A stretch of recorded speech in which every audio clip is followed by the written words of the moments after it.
Welcome back, everybody. It is time for another episode of HiFi Mafia Live. Coming at you live again on this Sunday afternoon. And joining us today, we've got three of the mafiosos. Not all four, but we got three of the mafiosos. There's myself, Howard, and Ray. Howard and Ray, how are you guys doing? Excellent. Doing fantastic. Awesome. That is awesome to hear. We're alive, so another day, man. Yeah, another day upright. Can't complain about that at all. Absolutely. Well, we have a plenty of stuff to talk about, both from the show trail as well as our own personal projects and things that are coming up. So I think we can jump into those conversations. For folks that are out there, as you join the audience, please remember, if you have questions about anything related to hi-fi or AV or any of those things, we are here to answer your questions. If you have a question about speakers, if you have questions about a hi-fi show, if you have questions about whatever it might be, get those out there and we will get the answer to you that you need. But, first off, Howard, you were telling me a story about the delivery that you got for your powered transformer. I think that can we talk a little bit about that? Because I thought that was pretty cool. Sure. My isolation transformer. Let me back up a second. Yeah. So I'm building this room that's supposed to be like state of the art. It was designed by Malakpur Design Partners, who did Snoop Dogg's room and Bad Bunny and Michael Jackson and a whole bunch of people. Some crazy stories I might or might not be able to relay about that. But the room is suspended. It really is a state-of-the-art room. It's a suspended room in a Faraday cage with a 350 or 375 pound isolation transformer. Which what that does is, and most people don't really know what that does.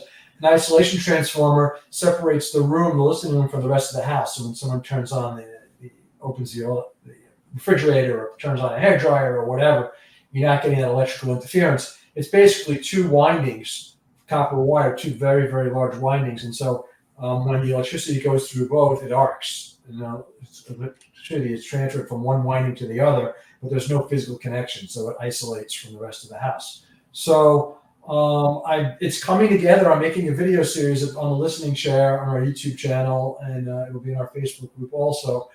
And everything's coming together, and the video series should be really cool. I ordered the internal acoustic materials. I have a contractor. We have design plans, and we have lighting plans. The lighting's going to be really badass. State-of-the-art lights.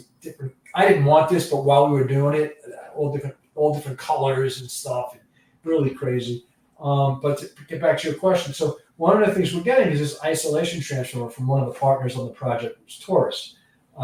Everybody basically knows that Taurus, located in Canada, is the place to go for isolation transformers. There's really good stuff. Yeah.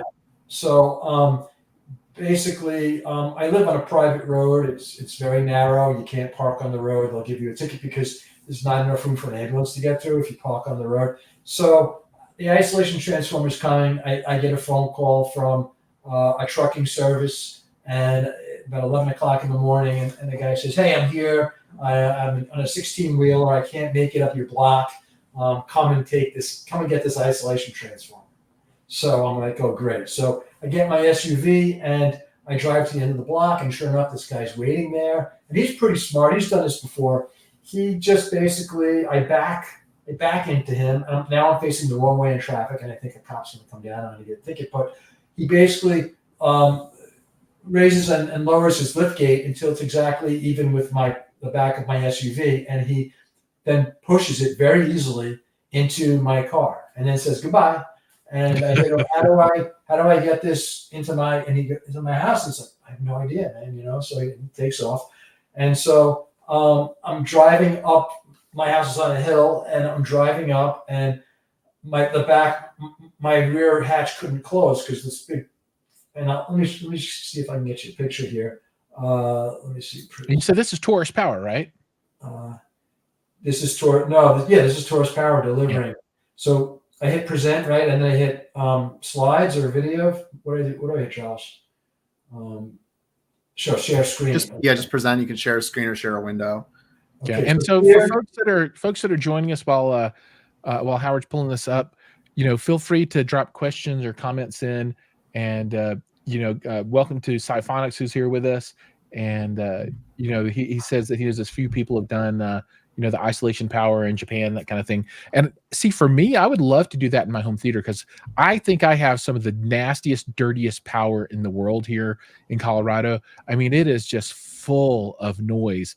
And I've discovered that some gear is way more sensitive to it than others. So that's outstanding. I assume those are not super cheap though, considering they are just like huge, 200 pounds, 300 pounds of copper, right?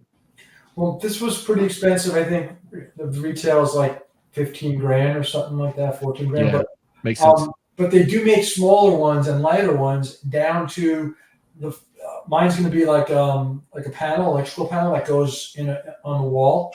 But they do make ones that are like component size that go in your rack. So they get quite I don't say inexpensive, but quite reasonable, really.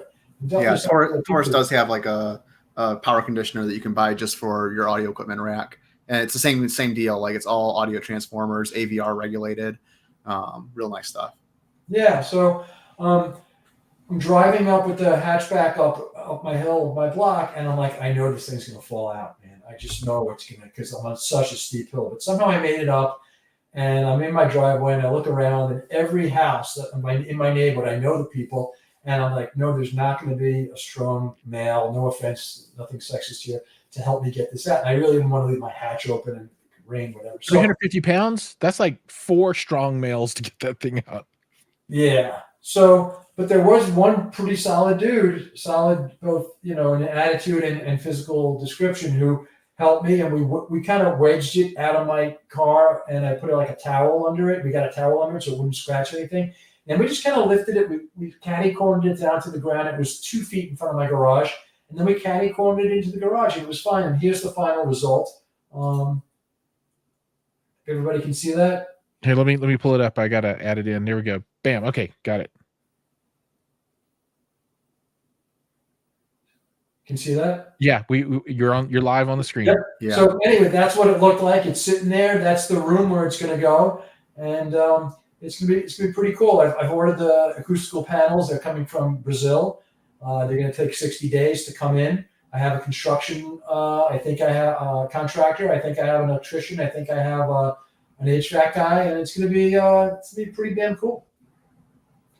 Nice. And we're gonna put a pretty damn cool listening chair in there. So for sure.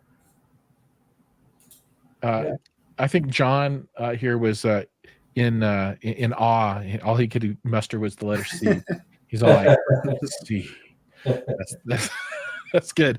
I've been going through some gyrations in my theater, right? So, for folks that follow, my vision of the future for home theater, I'm a big predictor of direct view displays really displacing projection in all but the largest of home cinemas. I think you're going to have to be at the 200-inch screen size or bigger to really move that way down the line, because home theater has always been dictated. The design has been dictated by technology, and in the past, the only technology that you could use to get big enough screens was projection. And then that creates all these limitations on the room. It has to be dark and all this kind of crap, right?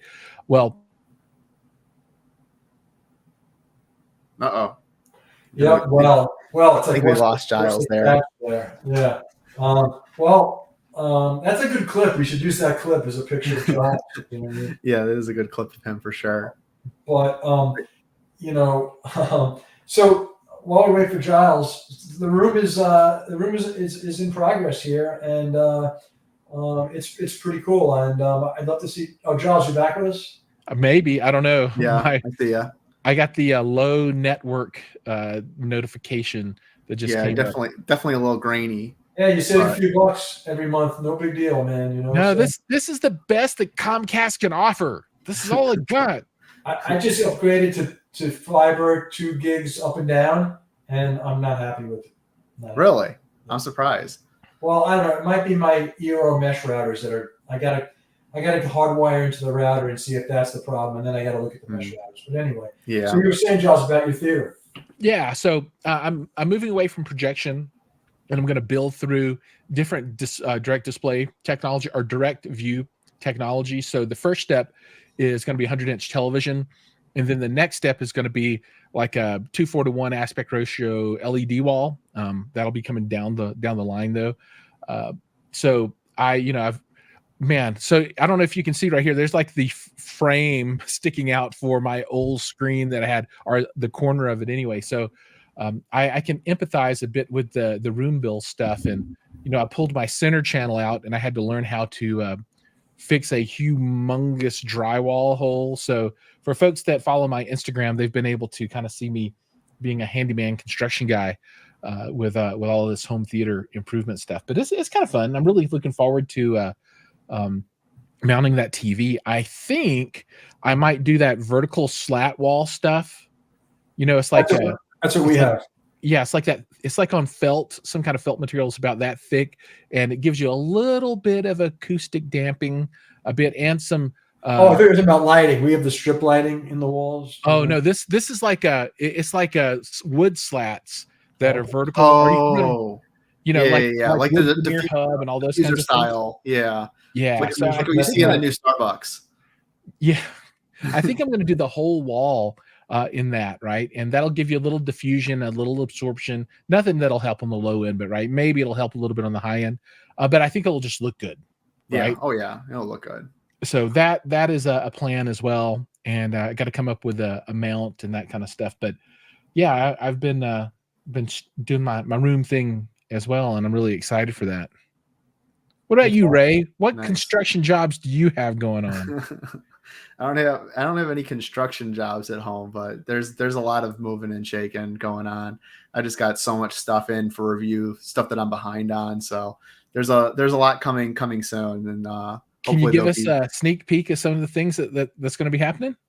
Well, I got the Stark Sound Beta 7s. Ooh, I heard those. I like them a lot. I do like those a lot. Those have made some features in some recent videos, but they haven't made it to the dedicated spotlight quite yet. But they'll make it to the dedicated spotlight. And then I got the Fosse Audio MC351, I believe it is, or M351. But that's a pretty cool piece. And I've also got a couple headphone things going on, and and the Aperion Audio E2 power amplifier.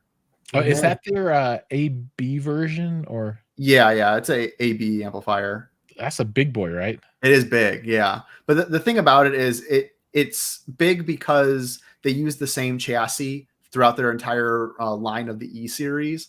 So the E series can be just 2-channel, or it could be up to, I believe, 8 channels. So they use the same chassis.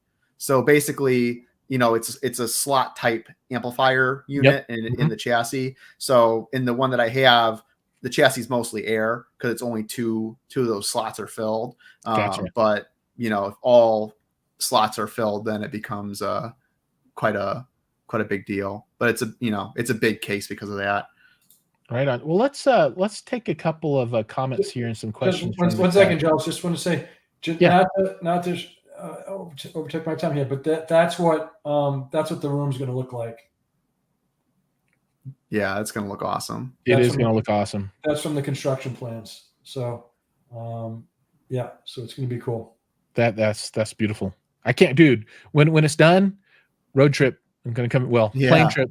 Listen, man. When it's done, everybody's coming in. Manufacturers are coming in from around the world. I already got commitments. YG's bringing in their flagship speaker, or their semi-flagship, not the $750,000. Not the one with all the big bass, but right below that, the Sonya line. And Esoteric's going to be the electronics, manufacturer of choice there. They're our partner, and it's going to be real badass. So everyone's going to come down. Everyone's going to shoot pool outside by the water and go. We got 4-wheel driving on the beach here, on my beach, and great restaurants and vineyards and stuff. And then we go fishing in the backyard. It's going to be real cool. Tell YG that if they don't send over that double 21 subwoofer, you're just not down with them. I don't know. The one is like a unit here. The Invincible, yeah. That may be too much subwoofer for me. You know what I mean? I mean, that thing, if you're not careful, that could take down your house. You just have to use the power wisely. Yes. right? Just turn. You don't have to do this. That subwoofer and the Magico subwoofer. I remember one time I was sitting in Magico's factory with Alon Wolf, the owner and the designer, and he had invited me over in California to check out his new speaker. No one had really heard it yet. I was the only person outside of the factory who would hear it. And I'm listening. He says, how does the bass sound to you? And I said, oh, it sounds pretty good. And he looked at me and he's quite a character. And he said, oh, wait, you listen at home with subwoofers, don't you? And I said, yes. He picks up the phone and he calls and he's like, bring the sub in.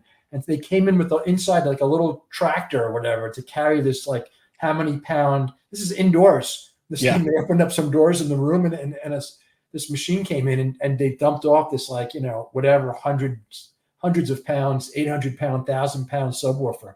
And they hooked it up and it was incredible. That's awesome. That's cool. All right. So a couple of comments here. So first off, C is the answer. And then we've got Eloise smiles. Okay. And then we have a question. Yo. When it starts with yo, is it always Sylvester Stallone's voice that you use? I think it has to be Sylvester Stallone's voice. Yo, I've got a turntable problem. I don't know how to do his voice. My Audio Technica LPW50PB, Ray will know exactly which one that is, gives off a 60 hertz hum. So 60 hertz is power, right? It could be noise from my receiver, though no other turntable I've owned has this problem. And then I'm considering replacing it with a Fluence RT82, but I'd rather keep the AT if I can get rid of the hum, especially if it's cheaper. So Ray said, did you ground the turntable or is it a built-in phono preamp? That's a good question. And he says, that's what it's grounded to the nut on my Denon stereo receiver using the Denon's internal preamp. And is it grounded on? So the elementary question is, you got the ground plugged in on one side. Did you plug it in on the turntable side? I assume the answer is yes, but you have to ask that question, right? Yeah, because typically when you deal with hum, especially when that's power hum, of a turntable, I would almost always say it's got to be some sort of grounding issue. 99.9%. 99.9% of the time.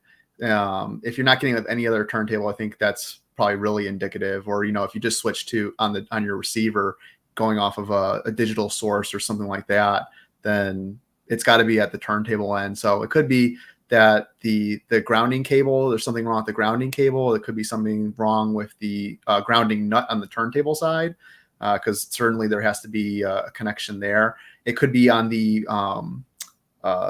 cartridge itself, because the ground plug has to be solidly connected there. So if that somehow has gotten severed or has gotten disconnected, or there's some misalignment on the contact there, because all those cables, those phono cables are so thin and they're so sensitive, one little thing can throw it all off. I'm not sure if you can open this thing yourself. I'm just trying to look for some pictures of this. I would also try to ground it somewhere else than onto the receiver.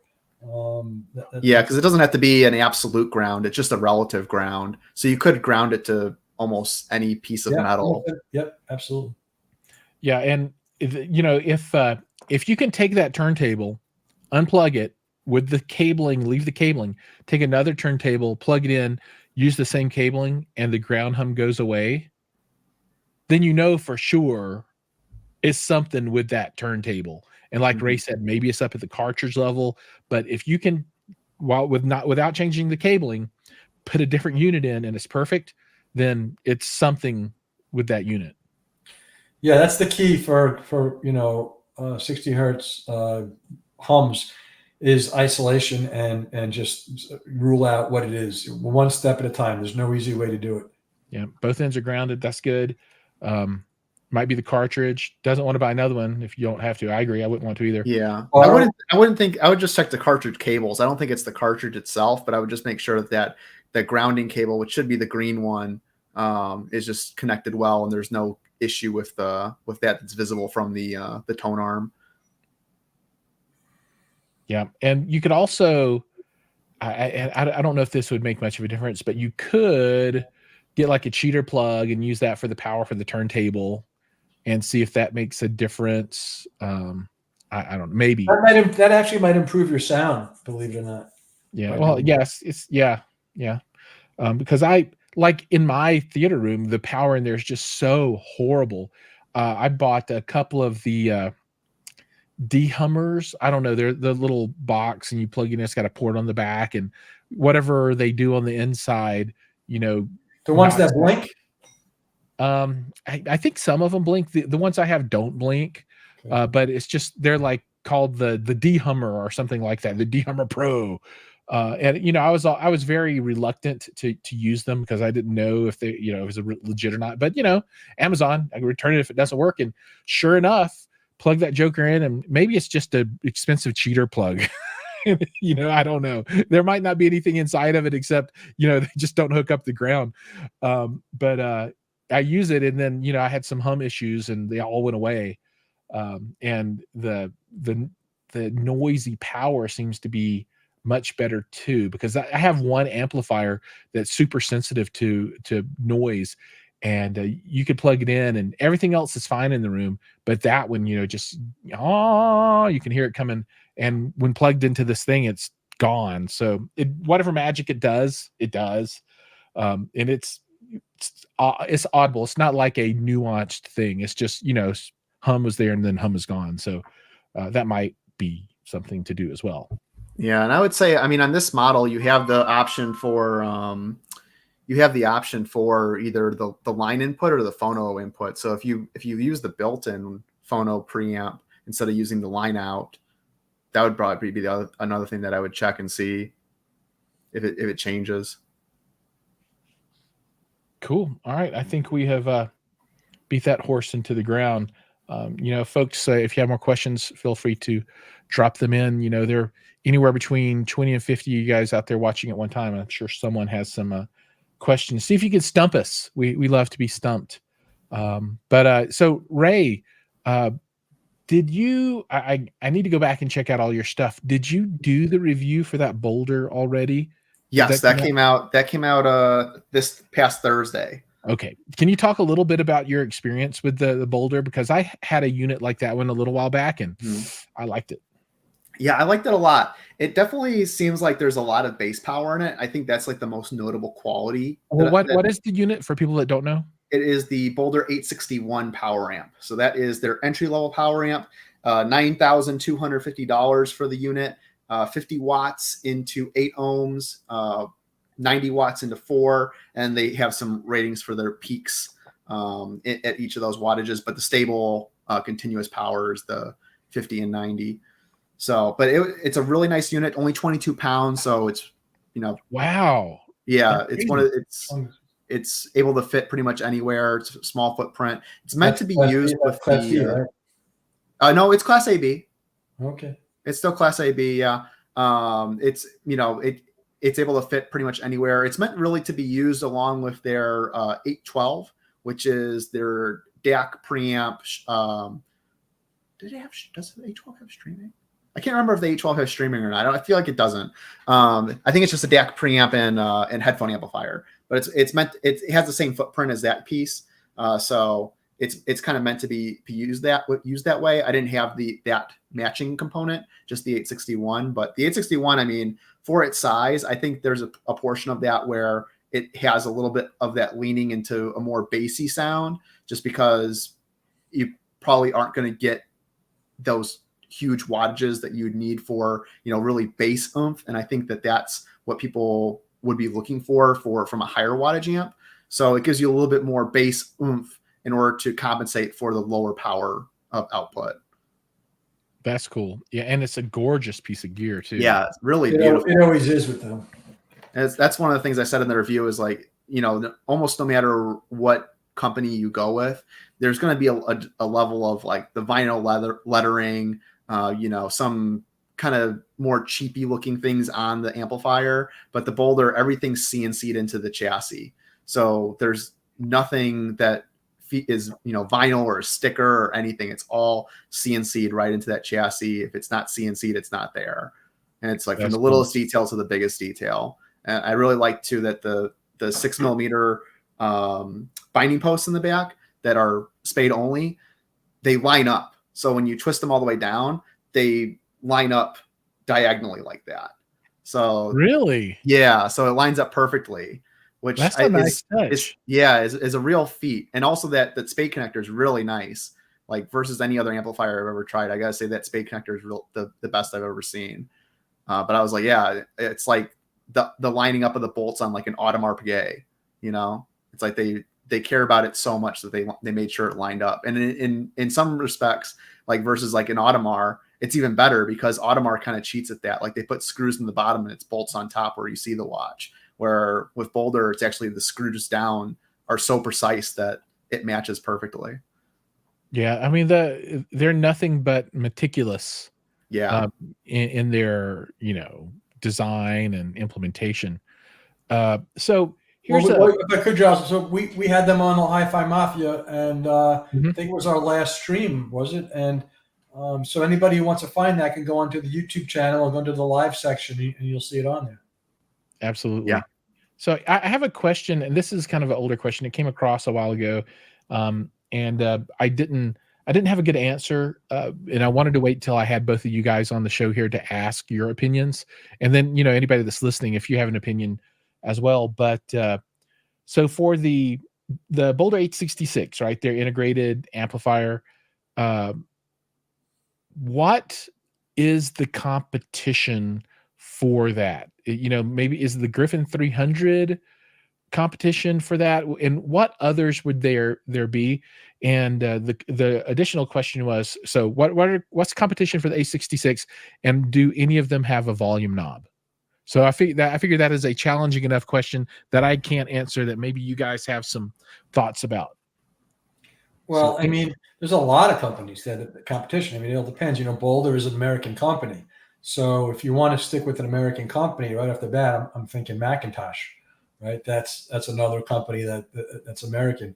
But I mean, there's just so many. Volume knob. That's really the tricky part of that question. Mm-hmm. But I mean, there's just so many different. I think Audio Group Denmark with the Forte line. I mean, that's going to be a competitor right there, a strong competitor. And like you said, the Griffin has some great units. So I know I'd have to think about that though, to think which one has a volume control.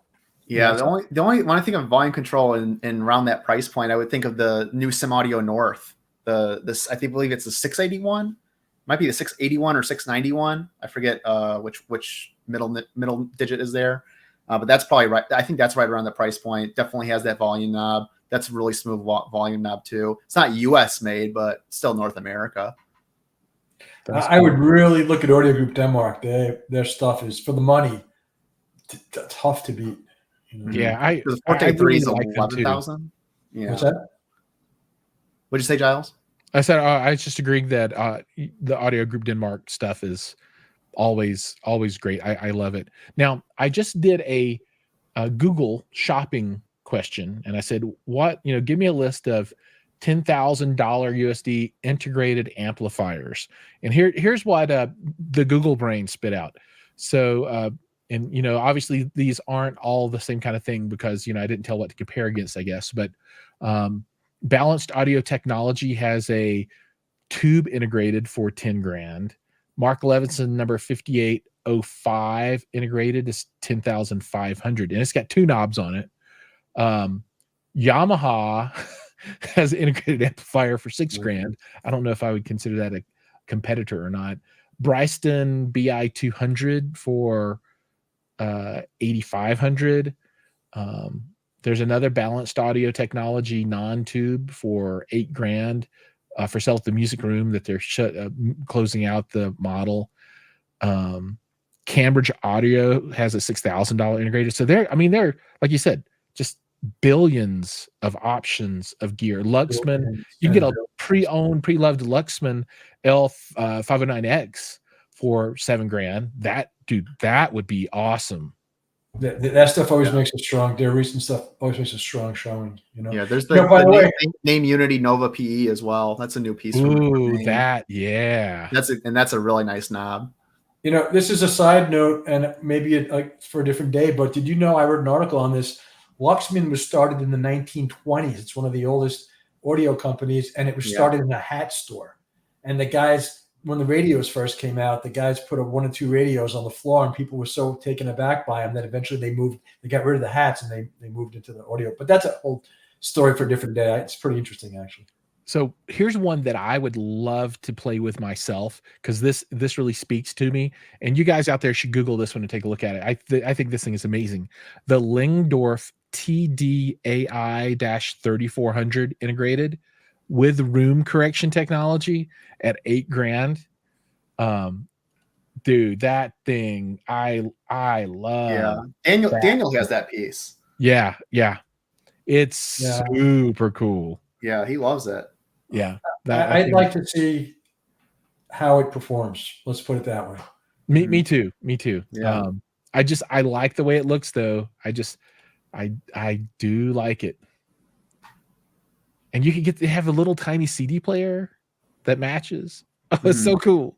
It's like the old stacks from like the 80s or whatever that you'd buy with the glass door that opens up the components. But better in every way. I'm on their webpage looking through the stack of it, and it's super cool. So I got a really cool story. If you want open to another story, hey Scotty. Hey Scotty, you guys up for it? So yeah, man, shoot, do it. My wife was going into the main town around here, and then my wife says, "Oh, can you just stop off at Compost and you can drop off?" And at this point, I'm not even going to tell anybody where it is and can you drop off Compost? And so I love going there because there's an electronics dump there where people just bring their stuff, and it's the coolest stuff in the world. I mean, mostly worthless, but like if you're into like old school 80s VCRs that look cool and old kind of CD players, and there's a lot of I love that stuff. Yeah, I mean it's just so cool looking. I have, as an aside while you're talking, I have to get a VCR. So anybody out there that has the extra one, that's awesome.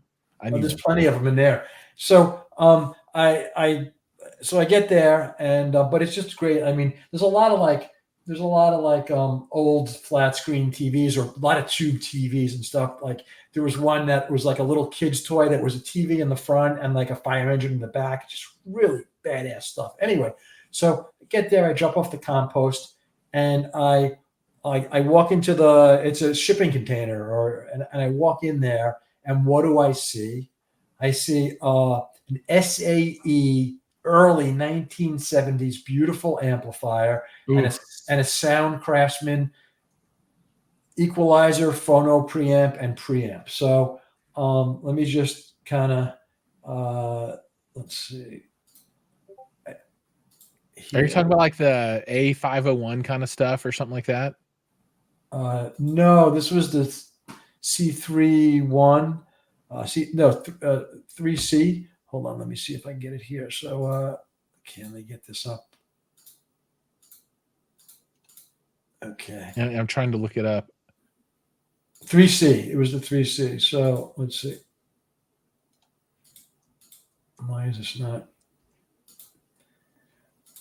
coming up? I have pictures of this. Let's see. Yeah, those sell for like $1,400. Yeah, when they work and are in good. Yeah, when they work. Yeah. So let me try to do this again. For some reason, it's not. There's a whole world of content in that pile there, Howard. Yeah, that's right. Howard, you should just go there. I mean, and get stuff, and that you just bring one every Sunday and show. Look what I found this week. Well, I do that in the Facebook group, but I have a photo of it actually in the dump, but here is what it looked like when I put it in my room over there.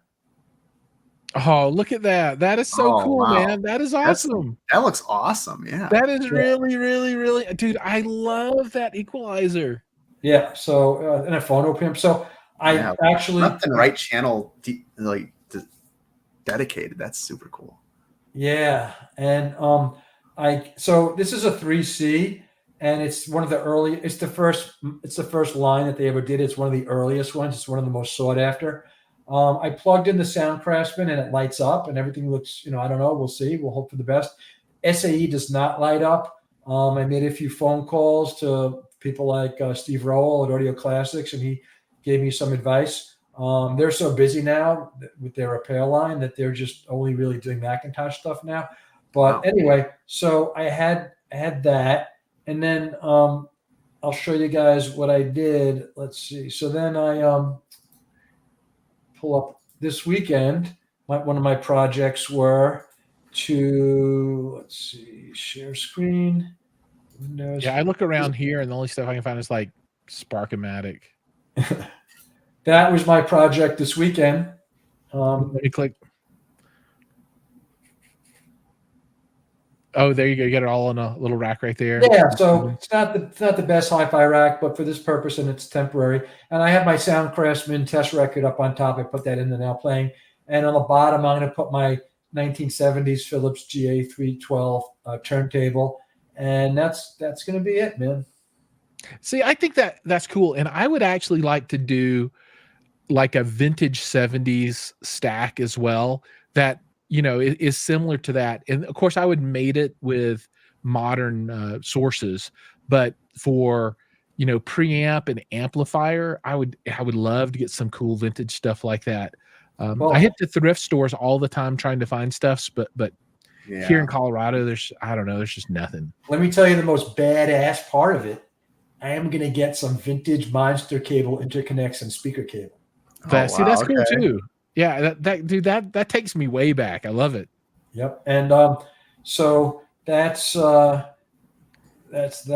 And let's see. So so I'm going to take people through. I should probably do a YouTube. I will do a YouTube video actually on it, and just keep people posted in the progress. The problem with some of the vintage gear is it's just not worth fixing.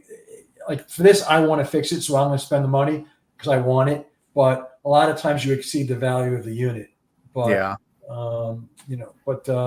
it's going to be a cool project. It's going to be my second vintage system. I have my Luxman L3 integrated amplifier. Oh, that's sweet too. And my I'm going to pair this with I have a lot of acoustic research speakers. So I'm going to pair with this system. I'm going to pair with acoustic research speakers, either the smaller AR-18s or the earlier AR2AX, which the SAE probably warrants. But I have another vintage system too. So anyway, just a cool project. Oh, and then I did want to say one more thing. So, of course, last week I went back there and I'm like, hey, honey, do you have any compost you want me to drop off? Because I'm going to, and I walk in there and I have a picture somewhere. I post it on Facebook and I'm looking around and what do I see? There's a Marantz Blu-ray player. I think at 4600, I think DV 4600, all the way in the back. I was didn't see a remote control. That was the only hi-fi gear I really saw. I was not going to climb over all this sharp stuff. If it was another Sound Craftsman or SE, I would have climbed over it. No, not even a second thought. But I don't need another Blu-ray player around here. So anyway, if I see a VCR, Giles, I will let you know. Right on. Well, all that stuff, just, when you find those things, grab them and we'll, I'll pay you shipping to tool around with some of those things. But I'm actively on the lookout to build that 70s silver, not black. It can't be, but it's got to be silver stack of stuff. Weird, esoteric kind of out there, classic kind of gear. So Home Theater Denmark, number 110 dB or 110 dB club says hello from Denmark. And, he or she is obviously a fan of the Focal, and apparently they're a fan of the Miller Kreisel gear as well. As that's their thumbnail right there, all THX certified. And if you see that subwoofer, the one that's closest in the foreground of their thumbnail, looks like a what is it, an X15 Plus, which I have one of right over here that I love a lot. So it's a good piece. Ray, can you disclose, Ray, are you getting paid for this Focal thing? Am I getting paid for the Focal thing? I wish. I've been accused by some other manufacturers of getting paid by Focal, and I'm like, okay. I'm like, if you truly believe that, let's get some money and I'll promote your product. You know what? If anybody wants to pay, I will absolutely do backgrounds. I'll wear your shirt. I'll wear your hat. I'll even wear your headphones. If anyone wants to pay me, because I know Ray, who allegedly is not making any money from the Focal. Yeah, I know. I have yet to receive a paycheck from Focal. I'm sure it's in the mail. I'm sure it's in the mail though. We're all transparent here, so that's all good. Yeah, we all know that we love money. I love money. I can't speak for you guys. I love money. I love getting paid. You know, that was going to be my hot topic. Are we going to end at 4 here? Because this might be too spicy for only for 5 minutes. I gotta roll here pretty soon because we're going mattress shopping, and the wife says that's high priority. So just FYI. Okay. But I think maybe we should just go ahead and do the final closeout round robin, and then we'll save this topic for next time. So what is the spicy topic going to be that we talk about for next time? All right. So my spicy topic for next time is, why isn't HiFi more popular? And I think it revolves a lot around the money idea, but I think that also the way that HiFi gets compared is in the way of hobbies. When we talk about like luxury items like watches or high-end cars, the reason why those particular things are so popular is very different than the actual product or thing itself. There's an external factor that comes into play. But we'll talk more about how that relates to HiFi in the next episode. That will be spicy. I like it. All right. So let's, quick channel, social, what are you doing, catch-ups as we close out. And Howard, we'll start with you. So what should people know about you and the stuff that you've got going on? Sure. At the Listening Chair, on pretty much most of the social media platforms, and on our YouTube channel, Listening Chair with Howard Neller, and in our YouTube group, on our Facebook group. We got a bunch of stuff going on. Follow the progress of the restoration of that vintage system. I'm going to keep everybody posted on that, as well as my further trips to the now undisclosed location where I find all this stuff. And we have Stephen Stone, who just reviewed the Shit Skull phono preamp for us. That was a very popular review, and he's another now Colorado guy, by the way. What's that? Another Colorado guy, by the way. Yeah. Yeah, I'll have to watch that one because I have a review of the skull myself. Okay, well, don't watch it beforehand. And then so Steven's now reviewing the Verify Audio Calderon 10 subwoofer, and Colin Saunders up in Canada is reviewing the Isosonic LP record cleaner, and he's finished off his Prime VPI Prime review. I have from Verify, I have the Snubway, so one of those little noise reduction devices. It's not a hum device, but it's and also we're going to be focused on making the videos for my listening room on how that progress is coming. We're going to be interviewing all the vendors and showing. I just bought a camera. I was talking to you guys about. I just bought a GoPro. We're going to do time lapse photography on making the room, and we have a million other things. So find us in the Facebook group. Find us on YouTube. We're out there and we're busy. Cool. All right, Ray. What about you? What's going on in your life? Everything and more. So, definitely follow, subscribe at HiFi Turtle on all the platforms. The #1 reptile adjacent HiFi page on the internet. Lots of good stuff, lots of interesting stuff, more content. I'm going to try to do some more kind of non-HiFi, or maybe not non-HiFi, but more like non-review content in the near future. So be on the lookout for that. That's cool. I like it. And then for me, Cedia is this week, so I'll be there doing a bunch of paid content. So you guys will see all that stuff come across my channel. So I'm excited for that because I like to create content and I like to get paid. So two of my favorite things. I've been building a new rig for my iPhone shooter. This is a cage that allows me to mount all my stuff so that I can record in ProRes 442. You got the new Samsung T9 SSD that mounts here on the top. This is a USB hub so that I can have external recording for the ProRes video footage with the audio. Then I can also have my USB microphone attached. Then over here, I'm going to have a 10,000 milliamp hour Anchor, much better than the what is it? NIU. The NIU, NUE, as Daniel calls it, which burst into flames. At the slightest whim. That's why Dan is not here. His house burned down. Yeah, but this guy is very heavy, and it's proudly emblazoned with the Anchor logo, and he'll sit over here. Well, what does the whole thing weigh? I don't know, like 5 pounds or something, not even. So you get the battery here, and that powers everything. Then you've got your SSD, and this is a monster. This is the new Samsung T9. You have to check it out. This is only the 2 terabyte. They have a 4 terabyte version, but it's like $500 or something. Yeah. Then super fast USB-C hub, which then, the camera is the sensor, and then I'll have lenses that mount on the front as well. So, Wait, I'd love to. what are you using for the camera? Using the phone? Yeah, That's absolutely. a nice one. Yeah. Yep.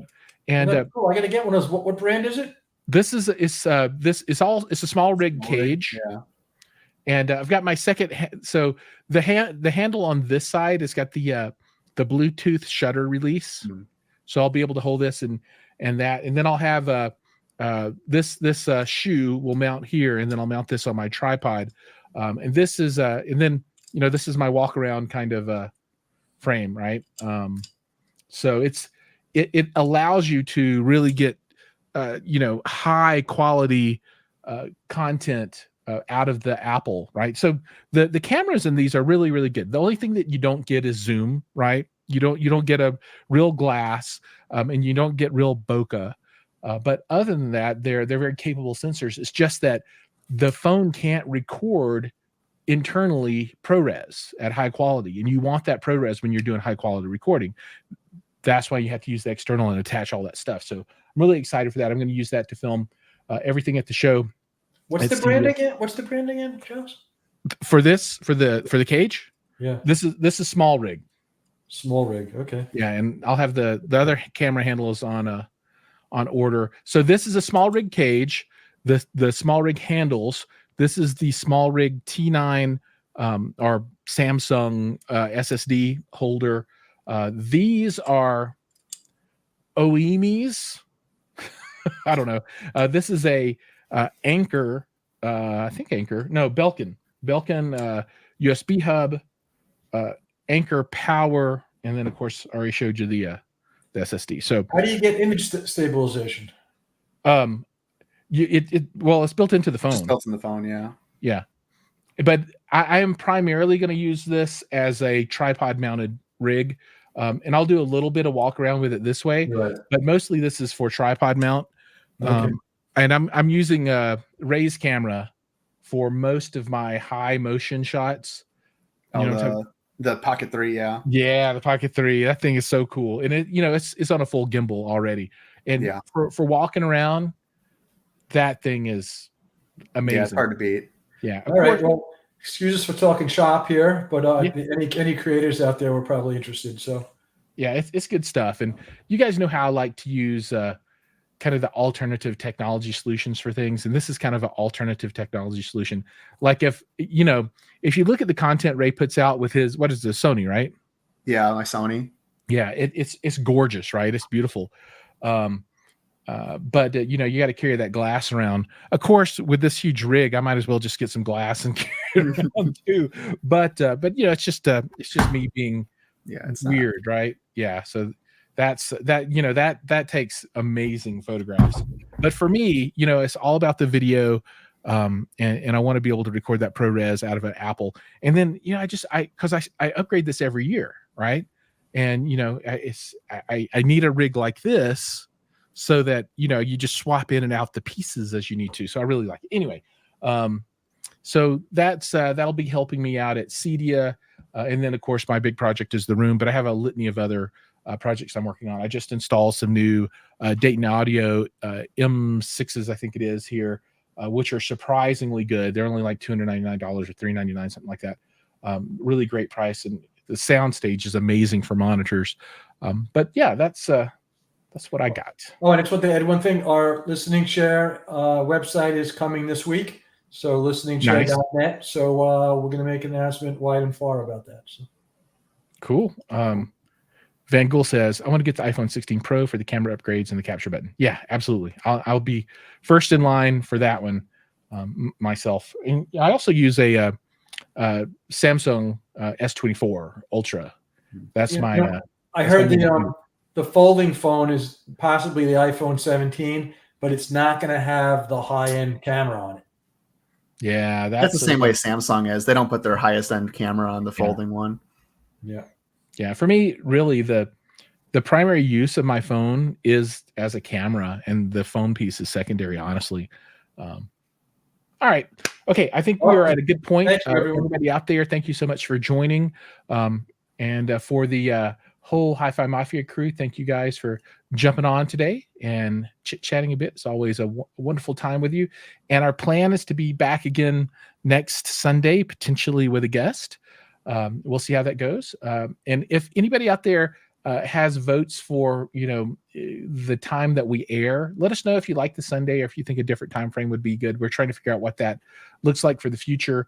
But for the immediate future, at least it'll still be Sundays at about 2 Mountain Time. And with that, take care, everybody. See you. Awesome. See you, everyone. All right, guys. Thank you, everybody.